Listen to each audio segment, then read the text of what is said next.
ኢትዮጵያ ላይ አደገኛ የድሮን ጥቃት ተፈጸመባት። ብዙ ንጹሃን በጥቃቱ ተገድለዋል። ልዩ ሰበር ዜና አሁን ተሰምተዋል። እስከ ፍጻሜው አብራችሁን ከቆያችሁ ትሰሙታላችሁ። በዘመነ ካሴ ላይ ያነጣጠረ የከባድ መሳሪያ ጥቃት ተፈጽሟል። ልዩ ሰበር ዜና ከባህር ዳር ደርሶናል፣ በዝርዝር ይቀርባል። ከምርጫ ራስን ማግለል ለገዢው ፓርቲ ነፃ ሜዳ አሳልፎ መስጠት ነው ሲሉ የቀድሞ የኦፌኮ አመራር ደስታ ዲንቃ ተናገሩ። ክቡራትና ክቡራን የጥበብ ሚዲያ ቤተሰቦች በዛሬው ቆይታችን እነዚህንና ሌሎች ሀገር አቀፍ ቀጠናዊና ዓለም አቀፍ መረጃዎችን በዝርዝር ወደ እናንተ እናቀርባለን። ለቤቱ አዲስ የሆናችሁ ሰብስክራይብ በማድረግ የደወል ምልክቷን በማብራት የቤቱ አባል ትሆኑ ዘንድ በታላቅ ትህትና እንጋብዛለን።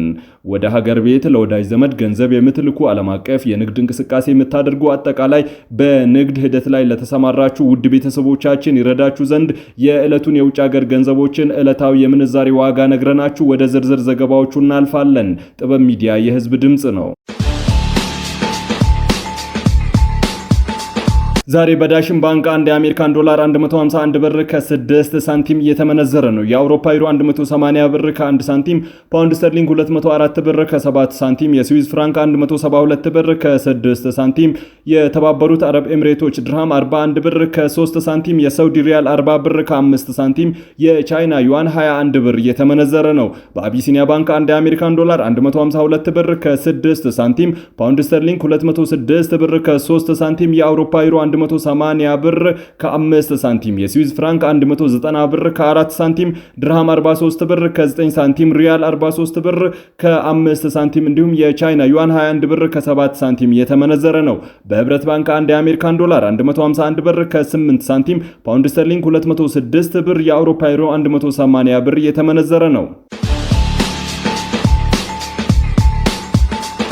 ከምርጫ ራስን ማግለል ለገዢው ፓርቲ ሜዳ በነጻ አሳልፎ መስጠት ነው ሲሉ የቀድሞ የኦፌኮ አመራር ደስታ ዲንቃ ተናገሩ። የቀድሞ የኢትዮጵያ የፖለቲካ ፓርቲዎች የጋራ ምክር ቤት ሰብሳቢና ዋና ጸሐፊ፣ በመድረክ ምክትል ዋና ጸሐፊ እንዲሁም የኦፌኮ ስራ አስፈጻሚ የነበሩት የህግ ባለሙያው ደስታ ዲንቃ ከኦሮሞ ፌዴራሊስት ኮንግረስ ኦፌኮ ጋር የነበራቸውን የረጅም ዘመን ግንኙነት አቋርጠው አዲስ ሀገር አቀፍ ፓርቲ በመመስረት ላይ ይገኛሉ።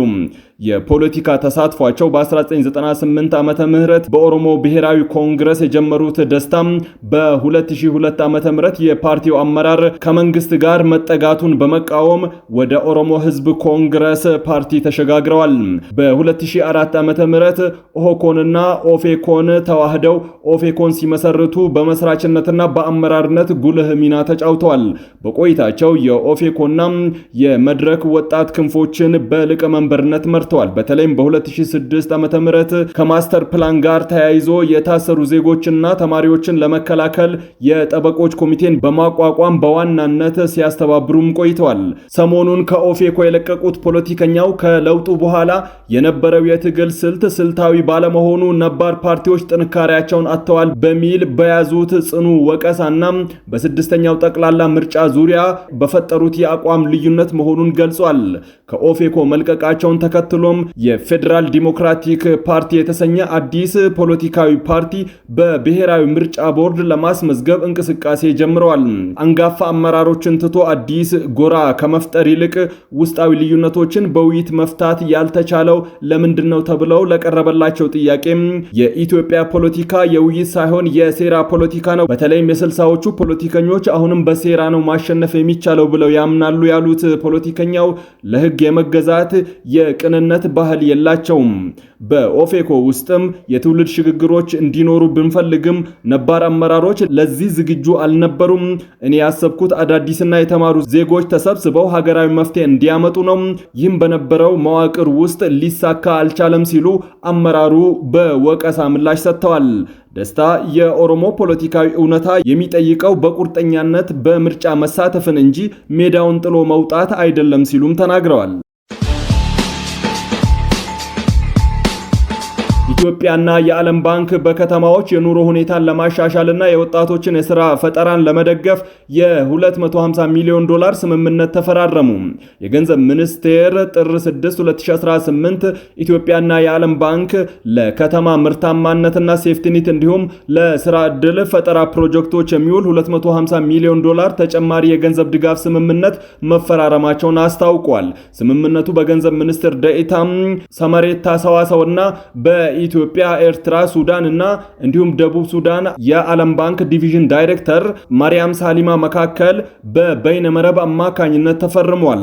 እንደ ሚኒስትሩ ገለጻ የገንዘብ ድጋፉ አነስተኛ ገቢ ያላቸው የከተማ ነዋሪዎችን የገቢ አቅም ለማሻሻል እንዲሁም ወጣቶችና ሴቶችን በስራ ገበያ ውስጥ ያላቸውን ተሳትፎ ለማሳደግ ያለመ ነው። ፕሮጀክቱ በዋነኛነት ከፍተኛ የሰው ኃይል የሚጠይቁ የህዝብና የስራ ዕድሎችን ለመፍጠር ተጋላጭ ለሆኑ የከተማ ነዋሪዎች የኑሮ ማሻሻያ ድጋፎችን ለመስጠትና ከሀገር አቀፍ የስራ ዕድል ፈጠራ እቅድ ጋር የተጣጣሙ የወጣቶችን የስራ ስምሪት መርሃ ግብሮችን ለመተግበር ያለመ መሆኑ ተመላክቷል። በተጨማሪም ፕሮጀክቱ በተመረጡ አካባቢዎች ለሚገኙ ስደተኞችና ስደተኞችን ለተቀበሉ ማህበረሰቦች ድጋፍ ያደርጋል። ከዚህ ባለፈም የታለመለትን የጥሬ ገንዘብ ድጋፍ እና መልሶ ማቋቋም አገልግሎቶችን በመስጠት የማህበራዊ ድጋፍ ስርዓቶችን ለማጠናከርና ማህበራዊና የኢኮኖሚያዊ የመቋቋም አቅምን ለመገንባት እንደሚሰራም ተጠቁሟል።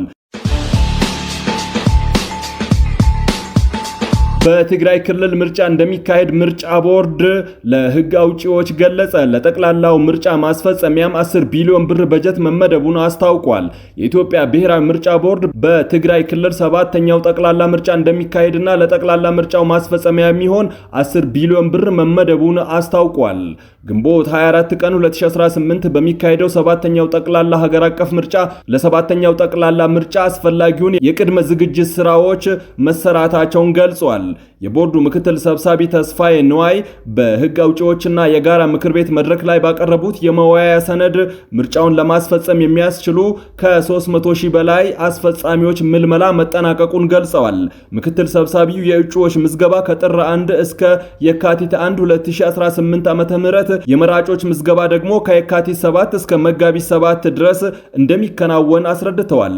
የምርጫው ውጤት ሰኔ 4 2018 ይፋ እንደሚሆንም ገልጸዋል። ኃላፊው አክለውም በመላ ሀገሪቱ 50 ሺህ የምርጫ ጣቢያዎች የሚኖሩ ሲሆን እያንዳንዱ ጣቢያ 1500 መራጮችን እንደሚያስተናግዱና ምርጫውን ለማስፈጸም አጠቃላይ 318 ሺህ የምርጫ አስፈጻሚዎች እንደሚሰማሩም አስታውቀዋል። በምክክር መድረኩ ላይ በትግራይ ክልል ምርጫ ይካሄዳል ወይ የሚል ጥያቄ ከተሳታፊዎች የቀረበላቸው ሲሆን ኃላፊው በክልሉ ምርጫ እንደሚካሄድ አረጋግጠዋል።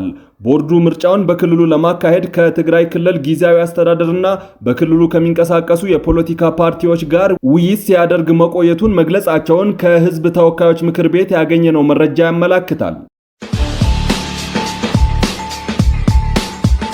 በኢትዮጵያ የተለያዩ አካባቢዎች በመንግስት የጸጥታ ኃይሎችና በታጣቂዎች መካከል ያለው ግጭት ተጠናክሮ የቀጠለ ሲሆን በሰሜን ሸዋ ዞን እና በጎጃም ቀጠናዎች አዳዲስ ውጊያዎች መመዝገባቸው ተገልጿል። በሰሜን ሸዋ ዞን ስላ ድንጋይ እና ሳሲት ተብለው በሚጠሩ አካባቢዎች የኮማንዶ ክፍለ ጦር ሬጅመንት በታጣቂዎች ላይ እርምጃ መውሰዱን የመንግስት ወገን አስታውቋል። የሬጅመንቱ ዋና አዛዥ ሻለቃ ወንድፍራው ሽፈራው እንደገለጹት በእነዚህ አካባቢዎች ሲንቀሳቀሱ በነበሩ ታጣቂዎች ላይ በተወሰደ እርምጃ በርካታ የቡድኑ አባላት ከነጦር መሳሪያቸውና ከተተኳሻቸው ተይዘዋል። እንደ አዛዡ ገለጻ ወታደራዊ እርምጃ አስፈላጊ የሆነው በአካባቢው ያለውን የሰላምና ጸጥታ ለማስከበር ታስቦ የተከናወነ ነው። ይሁን እንጂ በግጭቱ ተሳታፊ የሆኑ ታጣቂ ወገኖች በመንግስት በኩል የተሰጠውን የድል መግለጫ አስተባብለዋል። የታጣቂዎቹ ተወካዮች እንደሚሉት በመንግስት ወታደራዊ ክንፍ በኩል የተነገረው የድል ዜና የተማረኩ ሰዎች ቁጥር የተጋነነ እንዲሁም መሬት ላይ ያለውን እውነታ የማይወክል ነው። ታጣቂዎቹ በአካባቢው አሁን በጠንካራ ሁኔታ የተንቀሳቀሱ መሆናቸውንና የመንግስት ኃይሎች በሰጡት መግለጫ ላይ የተጠቀሰው ሽንፈት እንዳልደረሰባቸው በመግለጽ የመከላከያ ሰራዊቱን ዘገባ ውድቅ አድርገውታል። ይህ በሁለቱ ወገኖች መካከል የሚሰጠው ተቃራኒ መግለጫ በአካባቢው ያለውን የጸጥታ ሁኔታ ለማረጋገጥ አስቸጋሪ አድርጎታል። በሌላ በኩል በጎጃም ቀጠናም በከፍተኛ ሁኔታ ግጭት ተፈጥሯል። የመከላከያ ሰራዊቱ በምዕራብ ጎጃም ዞን በሚገኝ አንድ መንደር ውስጥ የፋኖ ታጣቂ ኃይል አዛዥ በሆነው ዘመነ ካሴ ላይ ያነጣጠረ መጠነ ሰፊ ጥቃት መፈጸሙ ተዘግቧል። አዛዡ ተደብቆበታል ተብሎ የተጠረጠረውን ስፍራ መሰረት በማድረግ በከባድ መሳሪያ የታገዘ ድብደባ መካሄዱ ታውቋል።